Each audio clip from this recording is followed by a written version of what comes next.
దాని ధర్నా అనో జోక్ అంటాను. ఎందుకంటే మేము ఈ మాట శాసనసభలో బిల్లు పెట్టినప్పుడే చెప్పాం.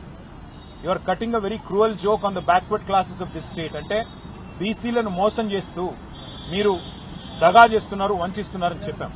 ఇవాళ నేను ఒకటి అడుగుతా ఉన్నా, మీరు సమాధానం ముఖ్యమంత్రి గారిని అడగాలని చెప్పి కూడా నేను కోరుతా ఉన్నా.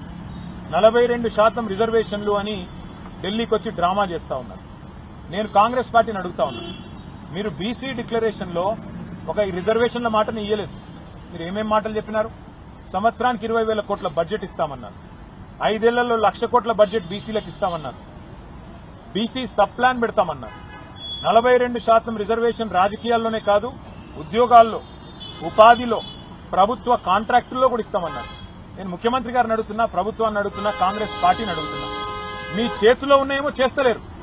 మీ చేతుల్లో బీసీ సబ్ ప్లాన్ ఉన్నది, చేయండి. మీ చేతుల్లో బీసీలకు 1,00,000 కోట్ల బడ్జెట్ ఇచ్చే అవకాశం ఉంది, చేయండి. 2 బడ్జెట్లు పెట్టారు. ఒక్కొక్క బడ్జెట్లో 20,000 కోట్లు అన్నారు.